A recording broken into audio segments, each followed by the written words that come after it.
Sound check. Sound check. Yeah. Sound check. Well, it looks like the monetization is moving. Hello, everybody, and welcome to another episode of the Going Over Podcast. 104 mother fruckers. Let's get that out of the way bright and early. And before we get started today, I just want to tell everybody I'm going to be all up in that pussy. It's your neighborhood friendly coach, trainer, promoter, 44-year-old professional wrestler, Zack Primetime Reeb. And I'm joined alongside my very wealthy podcast partner, the 7-foot wrecking ball, Paul Isadora. What is up, my friend? I came in like a wrecking ball. Someone was asking me what my theme song was, and it just so happened that song was playing on the overhead at the establishment I was in. I was going to be like, it's this song right here, the Wrecking Ball. Miley Cyrus, ladies and gentlemen. You know, here we are on the broadcast today, coming off of Monday Night Raw. It looks like a flying head scissor from Penta has put him out of the John Cena one last time tournament. You know, I'm going to be honest with you. I believe Gunther is going to win this tournament, right? And he is going to go over on John Cena, and that's all great. But I know that what's going to get the young guys over, I'm already watching, is having these matches with Gunther. Watching Javon fucking amazing Evans and Gunther at Madison Square Garden. Have we ever seen a newcomer besides Rocky Maivia walking into the Survivor Series and winning it all with his little gay haircut? Oh, man, what a performance that was against Gunther by Javon Evans. And then last night, it started slow. It kept building. Another great performance by Carmelo Hayes against Gunther. Technically, Gunther was supposed to go up against Penta before he got injured. And I saw another victory for Gunther against Penta. But Penta getting over on the national level with what would have been probably an amazing match for him. So I believe this tournament was all about not only getting Gunther over, but Gunther getting the younger talent of the future over on the way to getting over on John Cena with brilliancy right here. Just sheer brilliancy. But like I said, another injury. Javon Evans, Carmelo Hayes, they did some really good stuff last night. But that Gunther he's it, man. He's the real deal. And we get into these situations in these talks, and we talk about people abandon these matches, right? They feel like we need to do all this and do all that, and that's all good. And I'm breaking it down right now what modern wrestling is. So what modern wrestling is, and here's the beauty of pro wrestling, though. What modern wrestling is they have found a way. Who cares about in-ring psychology, right? Can we agree on that? Because we're going to do moves and what we think's cool. And so we've abandoned in-ring psychology, and we've abandoned storytelling. But the one thing that we cannot abandon in professional wrestling, and we talk about it verbatim. So you could get rid of in-ring psychology. You could not tell any stories. But the one thing you have to have is you have to have crowd psychology.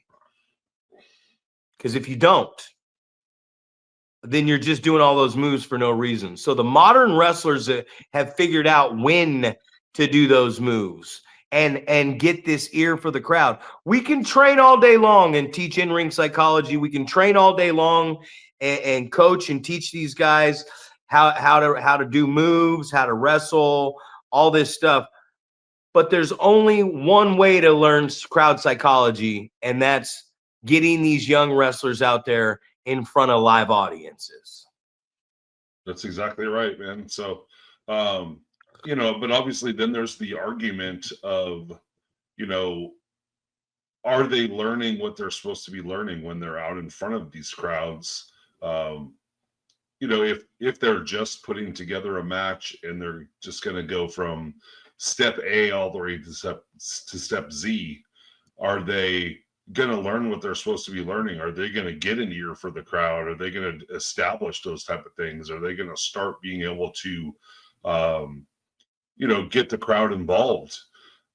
If they're not doing things, if they're not using psychology, if they're not storytelling, like, I feel like this is the chicken and the egg conversation, right? If you don't do some of the things that you're taught in, at your wrestling school in front of no fans, are you going to be able to translate that to getting crowd reaction when you're in front of crowds? Because I think we see so much that you have these guys, they've got their list of things that they want to do. Hey, I got this cool series of things that I like to do all the time, right? And I think a lot of guys are kind of reliant on those things. You have you think about like John Cena is gonna hit the shoulder tackles, and the guy's gonna throw the punch or the clothesline that he's gonna duck out of the way of, and he's gonna lay him down, and 5-knuckle shuffle and all this stuff, right? It's going to be this series. But how do you establish that the fans know it's coming if you don't understand how to kind of manipulate the crowd? If you can't get the crowd psychology while you're out there, like, how do you go about learning that type of stuff if you're not doing a good job at it, while you're out there getting live reps? So, it's the chicken and the egg conversation, man. Well, I didn't say you're going to make a lot of money. You know what I mean? I didn't say you're going to make a lot of money. The one thing that Roman Reigns, CM Punk, Jey Uso, we can throw Jey Uso into that conversation. The Yeah Man, LA Knight, Cody Rhodes, Rhea Ripley. I mean, we can name a lot of people out there right now. Brock Lesnar, just a ton of people. And what they have figured out is they have character, right? And they develop these characters. That's why everyone says WWE is the place, man. They're the place. They've been the place since Vince took it over. Sports entertainment, Hulk Hogan. They have characters. They're developing their characters. Where it's established who's good, who's bad. But also they use in-ring psychology. They develop their characters and they tell stories. Now, the crowd psychology, of course, they got it because they got the other things, right? But it's all those things. So we talk about this verbatim. War games, blood and guts. But the truth of the matter is, war games with the all-star superstars that are going to be in that contest, more money is going to be made off of war games.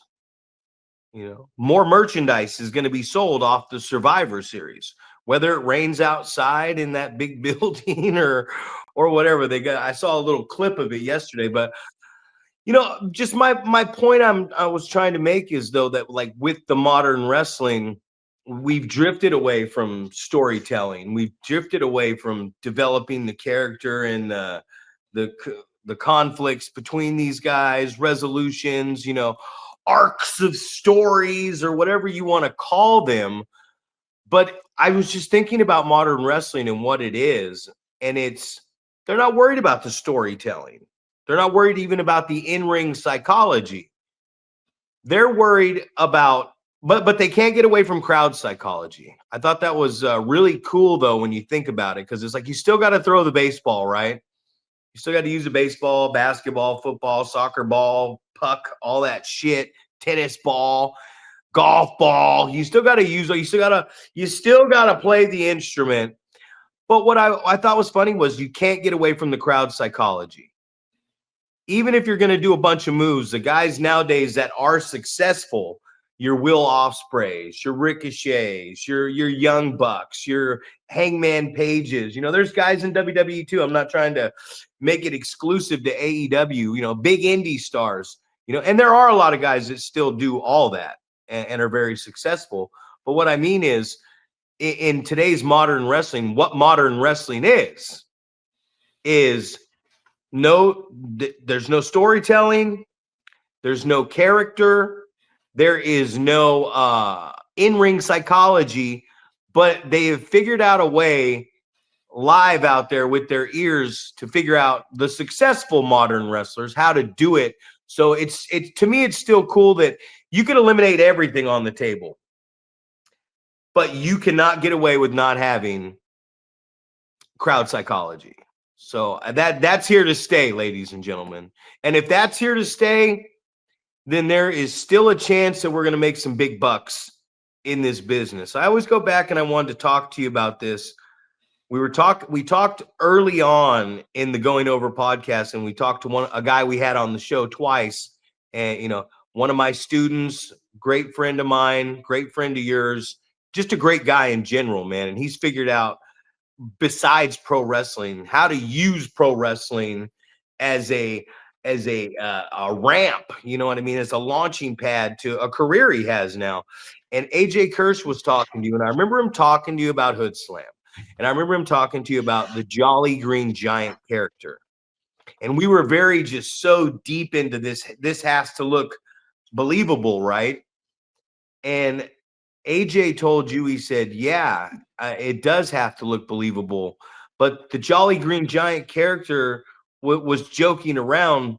But when he throws this punch, when he does all this stuff, it's got to look good, right? Like if your character playing this fictitious character on a goofy event, if he still throws a good hip to the gut or a good forearm or a good chop or a good if he still throws it so it looks tight and there's no water coming through it and it's believable, that's going to make whatever character you're doing even better. I always bring up Adrian Adonis in that sense. So talk to us a bit about what AJ was saying and what he meant by the Jolly Green Giant character in Hood Slam, and what he was talking about. You can do whatever you want, but keep the punch does have to look tight, Absolutely. Obviously, that all goes back to the basics that you learn in wrestling school. But kind of to your point, the crowd psychology, you're trying to elicit that reaction from the crowd. So, in that environment with Hood Slam, it is very much it's entertainment fans. It's not necessarily wrestling fans. But as the pro wrestler, you're still going to try to make everything look believable when it comes down to the pro wrestling stuff, right? We did this whole thing like, well, I had broccoli, and the whole goal was I was going to try to take the broccoli and make this person eat it, right? Because this is the right in the world, right? Eating properly, eating your vegetables. Obviously, the Jolly Green Giant represents that vegetable brand, right? So that was the whole, the story of the match was that I'm trying to make this the opposition eat the healthy food. So that was the whole deal, and it was eye-opening for me for sure, because it was a big stock of broccoli, the ones that you get at the grocery store that, Right. it was gigantic. Obviously, that's how it had to be for that character, the larger than life Jolly Green Giant. But it got it got stopped, it got broken, it got thrown into the crowd threw it back, so it was a roller coaster of getting the crowd involved, the way that they want to be involved, right? They want to be a part of the show.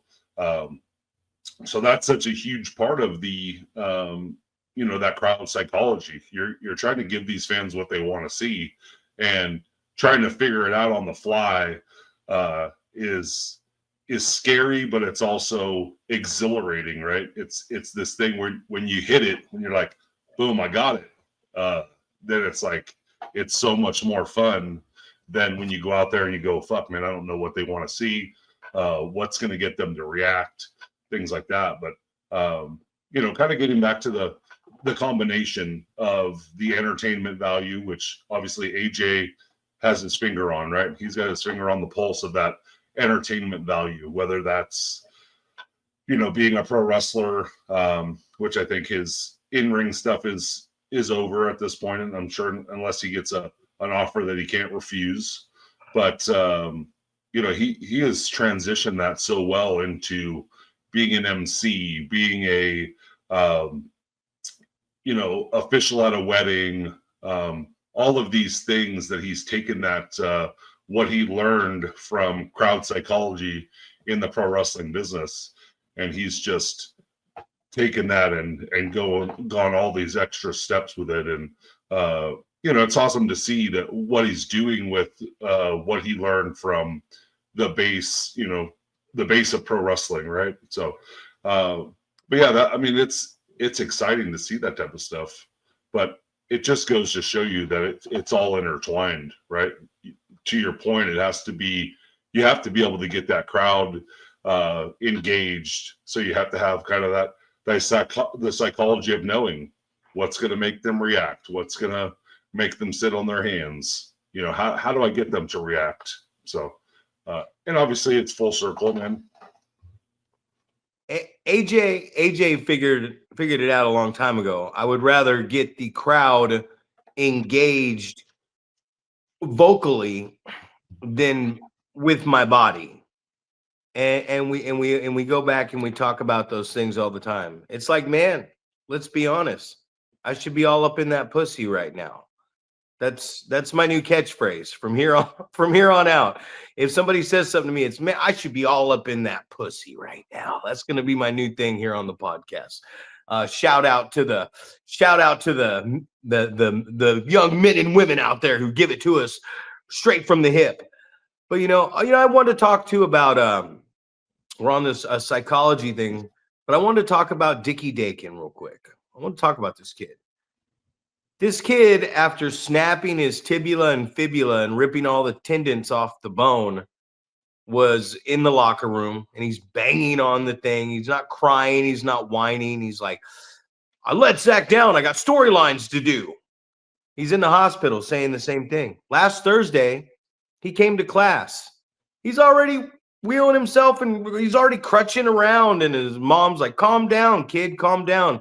He sends me a message 2 days ago and says, December 5th. I said, what's that? He said, surgery date. He said, then it's 4 to 6 weeks afterwards and I'm good to go. And I'm like, shit, man. I'm like, wow. I'm like, you might be ready for extreme measures. He goes, well, last man standing's the 21st of February, right? And I go, yeah. He goes, I might be ready for last man standing in February. And my goodness, man, just something so bad, something that might have put me on the shelf, something 2 knee surgeries and the rehab and the recovery from the rehab that took almost 2 years for Jesse Garcia to make it back. And this kid, he did this in the ring. This should have been something that should have just destroyed somebody, right? Destroyed somebody. And it's like, what? Who is he? Superman? I just thought it was just. I'm motivated. I'm motivated by such a young guy who can have something so bad happen to him, and I'm kind of in shock when it happened too. But I want to give him a shout out, man, because it's rare in this business that we find young guys that can have such bad shit happen to them. And they can just stay so positive. And it's just living proof that positivity that they exude during these terrible times. Like, how do you beat somebody like that, right? Like, how do you hold somebody like that down? How does somebody like that not succeed when you're like, oh, shit, man, 6-9 months, you're going to be gone, man. And it's like, no, I work at a hospital. We rushed to surgery December 5th. Okay, I'm in the cast. 4 to 6 weeks, doctor said after surgery, I'm good to get back in here and go. Is that 4 to 6 weeks and you can start rehabbing? Or in this kid's mind, is that 4 to 6 weeks? I'm going to make it to this event. This event is my goal to make it to. And it's just motivating to me, man. Guys like Dickie Dakin, and I know I'm talking about guys in my own organization, but guys like the Arsonist who you give a diet plan to and a workout plan, you hand out 40 of them, you spend the time to make these things and give them to these guys, stuff that had worked for you, me in my career. And 40 people get this diet plan. And I'm on it too. So 40 people, 39 people don't stick to it, but one guy does. One guy goes from 325 pounds working out with a heart monitor and having very high blood pressure to now never working out with a heart monitor, no blood pressure, down to 205, looking sharp, athletic as could be, because he was athletic as a big guy. It's these guys, man. It's these young guys that take it serious, that motivate you. And one thing is, I got a new student in the car. He missed a couple sessions after his first one, and he missed about a week of exercise. And me and Reno went to pick him up at 5 o'clock in the morning yesterday. And when he opened the door, I said this to him.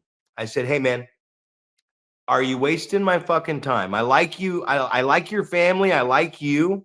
This has nothing to do with you, but are you going to be serious? Are you going to show up at class and show up and work out with it? Is this what you want? If not, it's okay. But if not, close my fucking door and go back into your house. But if you do, and you're telling me right now this is what you want, and you're going to dedicate yourself to this, hop on in and close the door. Let's go. Because if you want to do this, I got your back, right? And those are the types of guys, as we go on this vision, this journey, we have to have those people. We have to have those arsonists. We have to have those Dickie Dakins. We have to have those Doc Haywoods. We have to have these guys, these bad newses. We have to have these guys that are motivated and they see the vision and they're down for the cause. Because if they're not, then in this business, if you're not on my recovery program and you're not on my wrestling plan of where I see this thing going, we can be cordial, we can be friends, but I don't have time to waste, man. You know what I mean? So I'm kind of, where am I going with this? I'm kind of going with like the Dickie Dakin thing. It seemed like it was going to take a lot of time, but this guy had other plans, right? He's got other plans, and it's very motivating. So I wanted to talk about something positive and motivational, since our Fridays are for full of motivation, and our Mondays when we film on Sundays are really dark and fucking dreary. Well, I mean, I think you think about all these different situations. Obviously, this is, the small time, small independent promotion, but it is the exact same as John Cena coming back from an injury, or Triple H coming back from an injury. Obviously, those ones are so much more documented and things like that because of the large scale that it's on. But the drive is no different. You have these young kids that their dream is to be a pro wrestler. Their dream is to entertain and things like that. And as you're talking about this situation, I'm reminded of I had my ACL surgery, right? And it was, the goal was to get back to wrestling, right? I want to make it in pro wrestling. So, I have this ACL surgery. And for me, the goal was we were going to go to this Harley race camp, right? Where I had the opportunity to get seen by Pro Wrestling Noah, and, WWE guys were going to be there as well. So that was my thing, right? And I just remember being in a drill with another big dude, and we're doing like the drop down leapfrog, triple fives or whatever. You're shooting the guy off, then the reverse, and he shoots you off, and then 5 drop down leapfrogs, then he reverses, and all that stuff. And I just remember just landing and feeling like some little jolt in my knee and going, fuck, I fucked it up or whatever. I came back too soon and things like that. But just, persisting and going through it, and trusting that, the doctor said, hey, it is going to be better, stronger when you come back, right? You're going to have mental issues about, can I use this leg? Can I do what I used to do? And things like that. And he's like, you just got to trust that the surgery went well. your rehab went well, like you were going to be great. This is going to be fine and things like that. Go out and work hard at your rehab and do what you're supposed to be doing, and you'll be surprised. And it sounds like Dickie's got that same mindset of, this is the timeline. And you think about a lot of the pro athletes that, it's like, oh well, you can you're going to return in this amount of time, and that's based off of a pretty, I don't want to say lax, but a normal recovery, a normal rehab. But when you're in there and you're rehabbing, instead of 3 times a week, if you're, rehabbing every day or several times a day, then obviously those things can go a little quicker. And especially when you have a goal that you're like, oh, I have to make it to this event, or, Dickie sounds like he is trying to, eliminate as much of missing the storyline that he was involved in as possible. So the goal mentally for him is to get better and get back to what he was doing, get back into the storyline and things like that, man. It's just like you said, man, it is motivating, uplifting, all of these things. But it's just it's a reminder that, you have certain guys that are, dedicated enough to do this, right? You think about like training schools and where they're located, and I'm going to have to travel an hour or 2 hours or whatever to get to my training school, or I'm used to traveling this far and now I'm going to have to travel a little bit further, and I'm going to complain about it, right? Instead of going, I have a training school that I have access to and I can get there, and I'm going to make time and things like that. I think you think about that in a lot of different senses. Am I trying to get back in shape? Am I going to find time to get to the gym? What am I going to do to reach my goals? And those are things that people need to kind of put in perspective and say, what am I going to do to reach my goals? Do I really want this goal? How badly do I want it? So I don't know.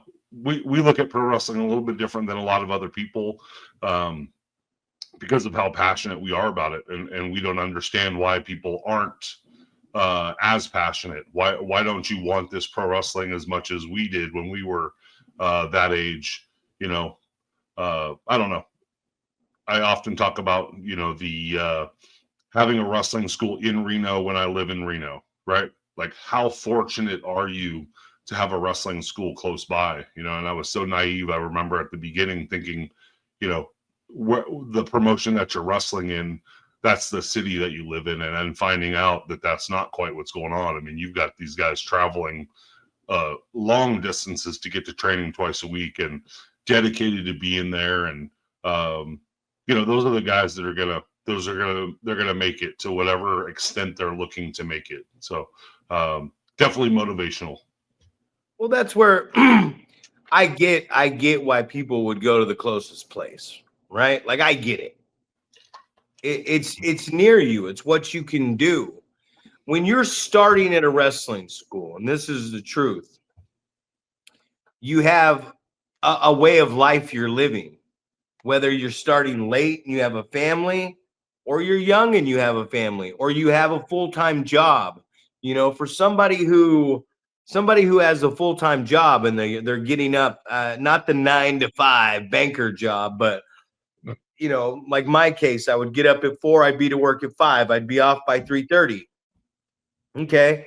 Well, I'm off at 3:30. I still, if I'm chasing and pursuing this dream, I still have to go to the gym. So let's take another 45 to an hour in minimum and say the gym. So let's take 3. So let's say I go to the gym for an hour, but I got to be to work at 5 and I wake up at 4. If I want to go to the gym before work, I got to wake up at 3 and go to the gym at 4 to be to work at 5. Or vice versa. I get off at 3:30. By the time I get home, I'm going to the gym at 5 and I don't get done with the gym till 6. I still have a family. I still have sleep and everything that's required, minimum at least, so I can get up and do it all over again 5 days a week. So I get starting out that it's easier to go somewhere that's closer. That's why you get the startup schools. That's why, a lot of guys you see start at a company and then they end up training with somebody else, or they end up traveling somewhere else as they're able to plan and adjust their life towards this career. So having a local pro wrestling school is good. Having a school that you can get in and move around a ring in is good. But the training, where's best for you? What is your best fit? We don't know our best fit till we've been in the business for a while. And if you've been around the business at all, students that have been with me for 4 or 5 months, I trust that student to be able to show a new student how to get in the ring properly, how to do their progression rolls, how to, run some ropes, hit some corners. Like after 5 or 6 months, if you're doing this on a steady basis, you should be able to take a new student and show them that basic stuff. So the basics and fundamentals that you get at a wrestling school, that should be good. But where do I want to go to train as I have a career? That's where this gets difficult, because anybody can learn the progression drills if they show up. Anybody can learn to run the ropes and hit the corners and lock up and do some holds and stuff.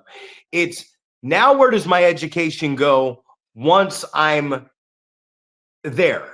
Once someone like myself, once someone like an Oliver John, which he's different too, because he'll just get in there and start grabbing guys. But also he's in there grabbing guys that Ugly's been working with for over a year. I always thought that was crazy. Where does Ollie walk into the Ugly dojo and just start grabbing waist locks and wrestling guys like he is on those videos, if Ugly and other people hadn't have put in all that work? You know what I mean? There's Brian Joseph, there's Jules Raphael, there's Timmy Rogan, there's Bishop. There's all these guys that Ugly has had for so long, and I'm just using him as an example. SPW has a lot too. But as a trainer, a more elevated trainer like an Oliver John, does Ollie come in and does all that stuff that he's showing? And I know this from experience. Is it that easy to do if you don't have a body that's been coached already? Those guys, a lot to learn, right? Like my guy's got a lot to learn. But if an Oliver John walks into a school of 10 guys that have never stepped foot in a wrestling ring in their life, they don't know how to get in the ring. They don't know how to do a roll. They haven't learned how to bump. They don't know, unless they're an amateur, they don't know to block the waist. So I think we forget a lot of times too, that at these schools that are showing just the basics, that's the most important thing, right? We're talking about the basics, not the detail, which I'm real big on, and the intricacies of pro wrestling, but like the detail. Arsonist, Jesse Garcia, Bad News, Manny Roa, these guys are going to do a better job with brand new students than I am, because my patience level, if I get in there, I'm going to want to do what Oliver John is doing. So I think we forget sometimes. Yeah, Ollie can hop on into the Ugly dojo and hop in the ring with those guys and start doing what he's doing, because there was someone there before him, Big Ugly, maybe his kids. I don't know who's, but someone was there before him for the last 6 months to a year, showing these guys all the boring, simple. I mean, how many days did you have to go handspring bump until everybody got it? You know what I mean? We always forget about those long, boring days of practice where the guy finally learned how to do a shoot drag, or how to do a headlock takeover, how to block the waist lock. So I just wanted to give a shout out to the coaches out there that from the ground up had the patience to show these young wrestlers coming up, whether it's here or across the entire fucking globe, the patience and the time you had to take to get someone to the point where they can go in a ring and not kill somebody, and they can go to a point where a Vinny Massaro or a you or a me or a Ugly or an Oliver John can get in the ring and just start locking up and rolling around with these guys. Because the lockup's hard to learn how to do without being stiff or anything. You know what I mean? So to see those videos where he's hopping in there with the kids at the dojo and stuff, I remember him doing it at my school. And there's a lot of work that goes in beforehand with these guys that people don't see. And then somebody gets to come in and reap the benefits of all that hard work and get that guy, start teaching him more.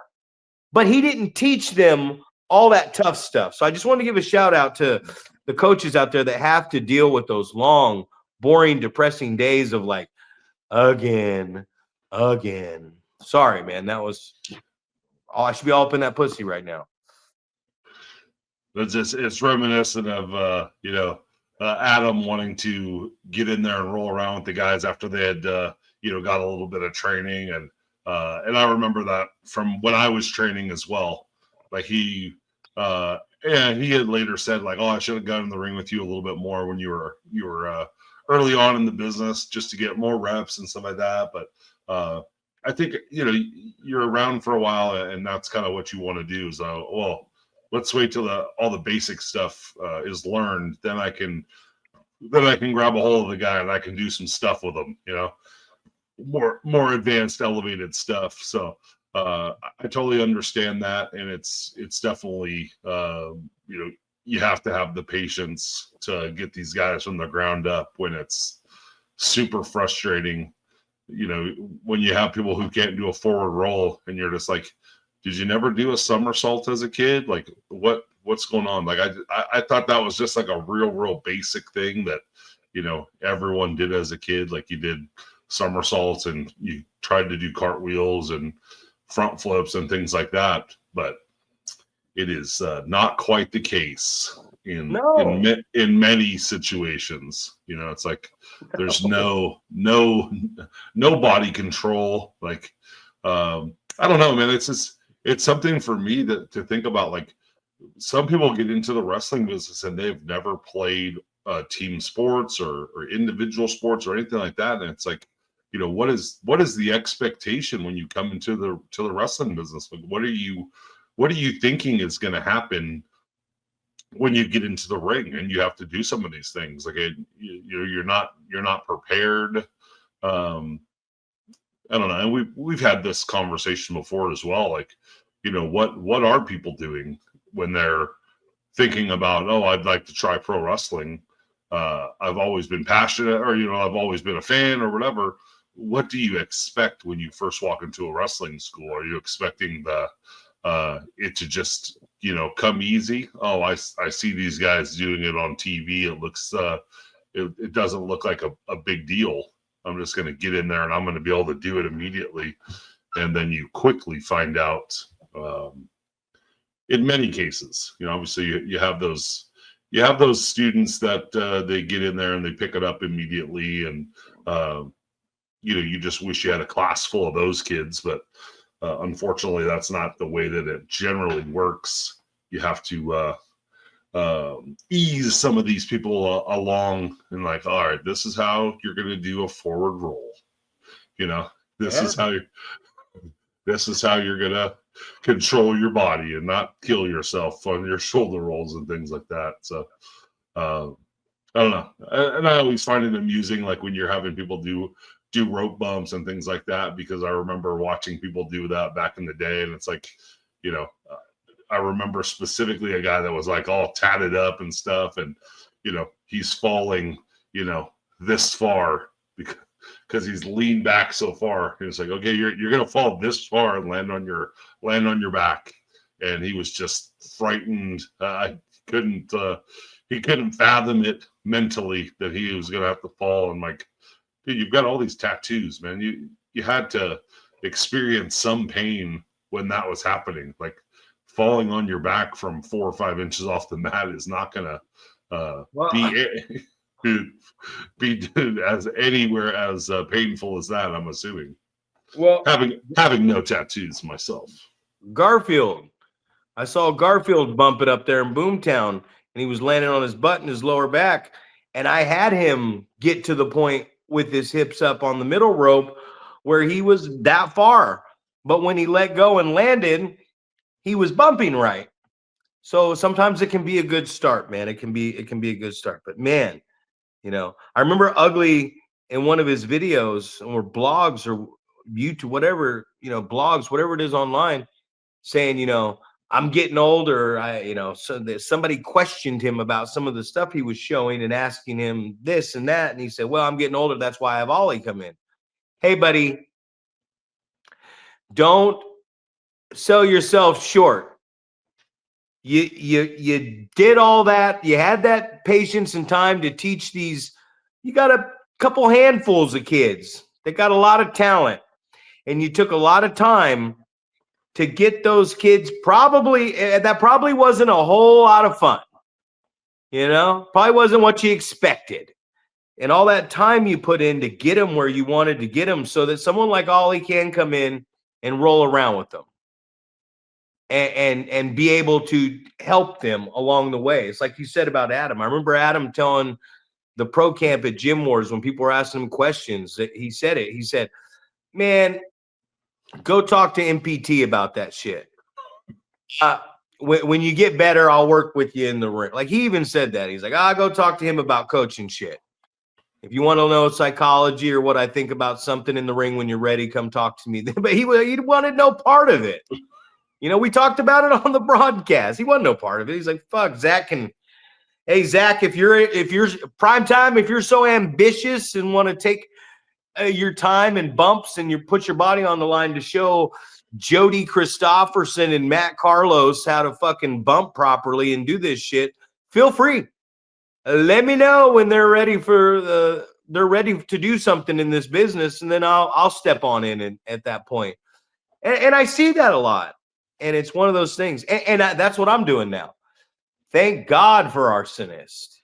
Thank God for Jesse Garcia. Thank God for Manny Rado. Thank God for these guys, especially Arsonist.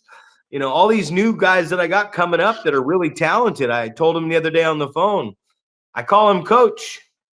And I said, hey, you got five guys. I said, you got 5 guys about to debut in one night on January 2nd. First time in the ring. I said, 26 years, I've never had 5 guys. And he said, yeah. He's like, but you have 5 guys. They're training at PCW. They're at Primetime University. But you're the guy in the ring taking the fucking bumps for them. You're the guy in the ring sweating and doing all the stuff. Those are your guys. Those are your students. And nobody really gets that either. They're like, oh, I'm the head trainer of this school, and I'm going to do all the good. Go for it, dude. If you want to be the head trainer at your own school and get in the ring and you want to do everything yourself, God bless you. You know what I mean? But I got guys that teach these guys. And if in 6 to 8 months these guys are safe and good enough, then prime time will hop on in there and lock up with them and wrestle around. But Arsonist, that's your job, is to make it so that I have a sparring partner that's not going to hurt me. And I appreciate you for that. Jesse Garcia, I appreciate you for that. When he was around Rayshawn Prince, I appreciate you for that. Bad News, Brandon Nash, Dickie Dakin, Ethan Reno, all these guys, man, Christian Sky, all these guys, you're out there doing this for me. You're my staff. The future of this company is not built on me getting in there and doing that shit. I'm there. I'm like, hey, your footwork. That's another thing we forget about. All he says, it's all about footwork. Damian Slater said it's all about footwork. Well, goddamn, we don't get the best athletes in the world all the time starting out. It's a depressing watch 2-3 times a week when somebody has no footwork, no athleticism. The guy comes in 250, 300 pounds, can't hold his arms up to do anything. You know what I mean? You're like, here, kick your leg up like this and take a heel bump. You know how many people I've watched almost die just sitting back going, fuck, thank God this motherfucker signed the waiver. So it's difficult, man. And I just want to give a shout out to the coaches out there, man. The coaches that show up on a regular basis and put in that work, knowing that, man, this is a fucking project, because pro wrestling is the hardest thing you can do. It's a commitment, a tough one too. Just to have someone else run in like me or come here. Here comes Adam Thornstowe. You're ready now. Now I'll wrestle you. That's how I am now, you know. It's like, I just feel. I feel for the, like, what is who really was in the trenches teaching this unteachable guy how to become a pro wrestler? We never talk about that. Like, who is that guy? Well, it's so many people that take on that responsibility to coach guys from the ground up, and it is definitely it's God's work, man, because it's always a project. You always get the project that you're like, you know, like, oh my goodness, like, you know, who's gonna get in there with this guy? You know, it's like, I remember the hired gun, man. That was the first guy that we'd be like, hey, why don't you bring a couple shirts, man? Because this motherfucker would sweat through his shirts, and it's like, and then no one wants to lock up with him. Nobody don't have this guy fucking take a headlock on me, man. I don't want to be underneath there, you know, his sweat dripping in my fucking ears and shit like that. So, but yeah, just, you know, just knowing, like, okay, it's a big black dude, you know, he's gonna catch on at some point. You know, he's got some athleticism, so it is, you know, obviously, yeah, there you go. That's a good reminder. Someone was telling them, like, hey, you gotta put some, just, it's like the crowd psychology. And he's like, oh yeah, I get you. And then he was like, Buck James and Phil Har, disgusting. Those guys are disgusting in the ring. Buck leaves puddles every time he rolls across the mat. In his shirt, he like always wears like these neon green, bright yellow, like rash guard shirts, and you lock up with these guys and it's just left all over you, man. Everything that's on them is left on the table. You know what I mean? You might as well just suck their dick, because you just have it all over you. I forgot what happened the other day. Somebody was in there with Johnny Fuego. It might have been Bad News. I don't know who it was. It might have been Buck. But sweat came off of him and went in Johnny's mouth. And Johnny, like, hacked vomit up and everything. And like, what's wrong with you? He's like, oh, sweat went in my mouth. And many times I've been down on the mat like this. It's like, you ever just been a sweaty mess during sex? And you're on top of the girl, and you start sweating, and you look down, and it's just like, oh, it's no longer enjoyable anymore. It's like she's looking up, and it becomes like a Galaga or a 1941 video game where she's trying to, like, here it comes, dodge this way. And you're over here just, and she's over here going, blocked it, knock that one out of the way. Raindrops are falling on my lips. And it's, yeah, Buck's sweaty, man. He's a sweaty bastard. And Phil, too. Phil's really sweaty. And Phil has this problem. And it probably is because of his age. I don't know. But, like, if it's a headlock, if it's something, head scissor, anything, he'll fart. And it'll clear the building out, right? And, like, I remember one time Rayshawn had him down there. And Phil got Rayshawn in a head scissor or something. And Phil just let out the cleanest, loudest fart right in Rayshawn's face. And we all cleared the building because it stunk so bad. But it's like, this motherfucker, this 44, 45-year-old man just farted in this 23 or 22, 23-year-old's face. And he gets up, Rayshawn gets up and he's like, oh, you fucking fought in my face, bro. And he's like, yeah, sorry about that. And it's like, then the whole building smells like shit. So like people don't realize what we got to deal with. We got to deal with just sweaty. I mean, how many guys have you had to pull aside and say, hey man, put some fucking deodorant on? And the student goes, I got deodorant on. And you're like, fucking liar. I can smell your funk right now. I had to tell a student recently.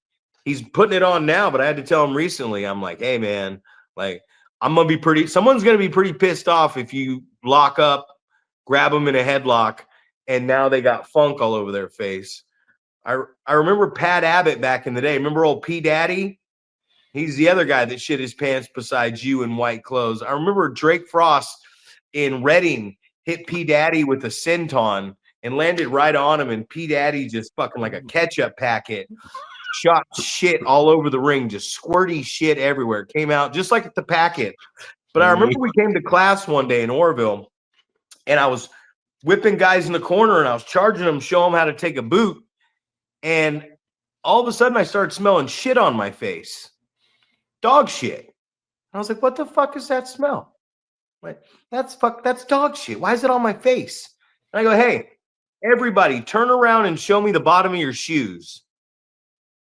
And Pat Abbott, P Daddy, had dog shit on the bottom of his shoes, didn't bring a second pair, didn't check, didn't wipe his feet off at least. Now it's on my face.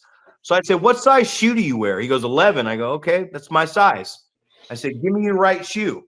He goes, for what? I go, give me your right shoe. I put his right shoe on. I tie it up. I go stand in the corner. And I said, now charge me 20 times.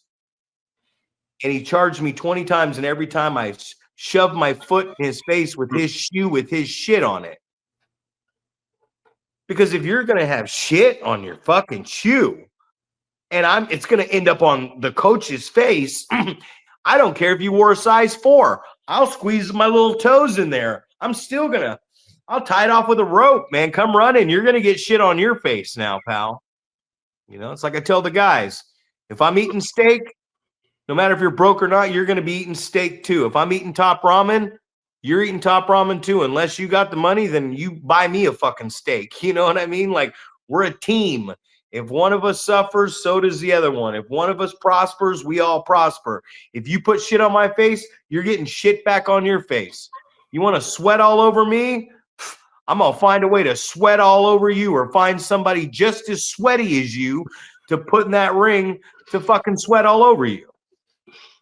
Oh my goodness. That's I was watching something, I don't know, it was a Stone Cold interview, and he was talking about the wrestling mat is the dirtiest thing around. Because he's like, you just think about these guys, they're just walking around, maybe they went to the bathroom, took a piss, whatever. You got fucking piss on the bottom of your shoes, shit on the bottom of your shoes when you get into the ring. And it's like, that wrestling canvas is just a fucking just bacteria. It's like, because I think he was talking about people blading and some of that. So it's like just imagine all the fucking bacteria and disease, and these guys are fucking bleeding all over each other and some of that. It's like it's just shit waiting to happen, man. You're just prone to get sick in there.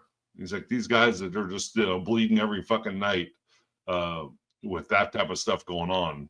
That's why you try to encourage people when they come to wrestling training. It's like, come in some fucking slides and then change into your fucking in-ring shoes, right? Don't be in the ring in the same shoes that you just fucking wore all day at work. And whatever your job is, you're working at the fucking slaughterhouse or whatever, and come in there and now you got stuff all over the canvas for people to get all in their pores and their mouth and all this different stuff. Ooh. So, well, that's how John got he's OCD, man. He probably wraps his whole body in cellophane before he has sex. That's one of the jokes we say. And it's like, thank God John has that canvas on the ring, But then you show up at the building and there's hair all over it and everything else. And we've forgotten to. So I'm not throwing I'm guilty as charged sometimes. But we're able to mop it. And John keeps the 5 minutes remain in this podcast. And John keeps like the sanitary wipes so we can wipe down the ropes in the corners because it is fucking disgusting, man. It's absolutely filthy. Damian Slater was talking about what you just said. Wear your slides and put on a different pair of shoes. Yeah, right, man. I mean, to be honest with you, these are starving artists, man. You think these guys got slides and multiple pairs of shoes to train in? But it's the most disgusting place you could ever be, is that canvas. I remember we were training a month or so ago, and Big Shaq, we got this big black guy, Shaq, man, he's great. You're going to see him soon. And Shaq comes in and he's got a towel. And he sets the towel on the corner, and there's a big line too. And I'm over here across the ring on the other side of the ring watching the drills, the progressions. And I see Shaq walk behind everybody because he's a monster. And he stops behind Sammy and just bam, Sammy's head flies forward. And I'm like, whoa, he just smacked the fuck out of him. And Sammy goes, "Oh, Zach, hey, what the heck, Zach? What are you doing?" And Shaq goes, "Sammy, you fucking disgusting. Don't you ever grab my towel and wipe your shit off like that again." Sammy had just decided, since there was a towel right there hanging over the pole, he was going to wipe the sweat off his face, underneath his shirt, on his armpits, his nuts. He even put it on the ground and was stepping on it to wipe stuff up off the canvas. And he didn't know whose towel it was, but it was Shaq's towel. And Shaq went over, and I said, Sammy, I said, Shaq, next time hit him harder. Because just oblivious. And people are like, why does Zach keep saying I should be all up in that pussy right now? Why all of a sudden is Zach saying that? Well, because there's a wrestling, one of my guys actually went up to someone of importance, his old lady, and said this to them. And it's like, dude, I cannot wait to see this person after this. Because, bro, you could not only could you not ever get booked somewhere again for saying the wrong thing to the wrong person or anybody if you have no respect, you could go to jail. I mean, there's a lot of women in the wrestling industry right now that are on here every day complaining about fucking promoters sexually talking to them or sexually like in your window comments to them and stuff. And we look at it and we're like, oh, that girl is just, she's just being feisty. She's just being a problem. But the reality of it is, if you don't know this person, don't go say something stupid to somebody. If you don't have a relationship with another female wrestler in the business, or if there's a transgender wrestler or a gay wrestler, and you don't have that relationship. I had a good relationship with a guy named Donovan Troy. You know, I have a good relationship with Keita Murray and JMM. Those are relationships where we can kind of say a little bit more to each other about each other's sexuality and stuff. But if you don't know somebody and you don't know if it's okay, it's not okay. Absolutely, man. It's just I don't know. You have the people that you think like, you know, they have no concept of what's going on. Like, you don't read social cues. You don't understand that the scenarios, right? You're saying things, you know, kind of out of line and offensive and things like that. It's like, and you're oblivious. You have no idea what's going on, that it's wrong, why it's wrong, all those things, man. So it's definitely a reminder to, I don't know, man, just be a good person. Treat everyone with respect, treat everyone the same way, you know, like I said in the past, this is a big family, man. We should be treating each other well, you know. You should not be saying derogatory things to each other and things like that. So we're gonna. I know we are, but crowd psychology. Let's do some in-ring psychology. Let's tell some stories. Let's add to the fact. And most importantly, to all you trainers out there that have to settle through all these guys that show up one day and don't show up the rest of the day, and you got to put in all that hard work for somebody else to reap the benefits of you. I'm Zach Primetime Reeb. He's the Wrecking Ball, Paul Isadora. Hit that subscribe button because we are going over.